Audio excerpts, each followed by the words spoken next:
Is dental work in Turkey safe? 96% of implants are still in place at 10 years. The real risk is who checks on it after you fly home. Here's the part the horror stories skip. That number comes from peer-reviewed research, and the surgery itself is rarely the problem. So if the implant almost always holds, why do so many people fly home and end up back in a dentist chair? Stay with me, because the honest answer isn't simply, is it safe? It's a harder question.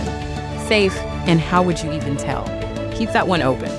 Start with the good news, because it's real. Even 20 years out, roughly 4 in 5 implants are still doing their job. But the researchers who found that number added a warning in the same breath. Follow-up can't stop the day the implant goes in. And that's the catch nobody puts in the advert. The safety of an implant isn't settled on the surgery table. It's settled in the years after by whoever is watching it. So the question quietly shifts, not who places it, but who keeps checking it. Here's why that gap matters. About 1 in 8 implants develops a slow infection around it. That's closer to 1 in 5 patients, and higher still under stricter criteria. It's treatable, but only if someone catches it early, because it can sit quietly for years. Picture a retiree in Leeds who couldn't get an NHS dentist. More than 9 in 10 people who had no NHS dentist and tried to book one in a month came away with nothing. That was the 2024 figure. So she flew to Istanbul, and the implant went in cleanly. But if the gum around it ever turns sore back home, who checks it? Her surgeon is a couple of thousand miles away. That distance, not the operation, is where the real risk lies. Therefore, the thing to weigh isn't the surgery day, it's every day after it. And this isn't hypothetical.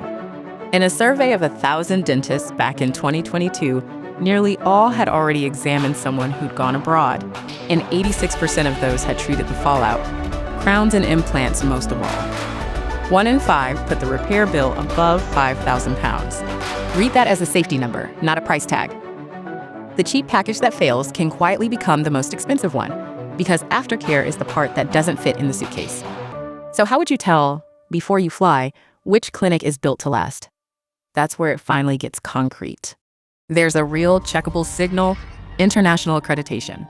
It isn't a logo a clinic buys, it's a full on-site inspection by outside surveyors of safety, sterilization, and record keeping, renewed every 3 years, and the accrediting body list who actually holds it in a public directory. That's the whole move. A badge on a homepage is not the same as a name in the register. According to public data, anyone can look one up in a couple of minutes.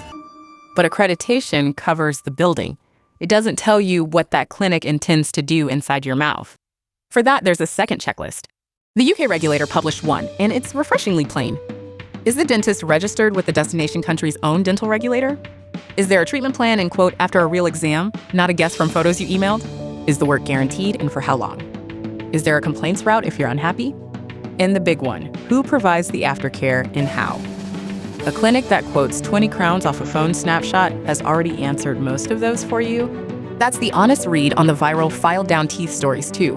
The Dental Journal suggests the problem isn't one uniquely dangerous country, it's any plan to grind down 20 healthy teeth in a few days. Know what you're being sold. But there's one more reason people board the plane anyway.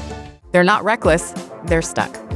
When more than 9 in 10 people without an NHS dentist who tried to book one came away with nothing, just stay home isn't advice, it's a locked door.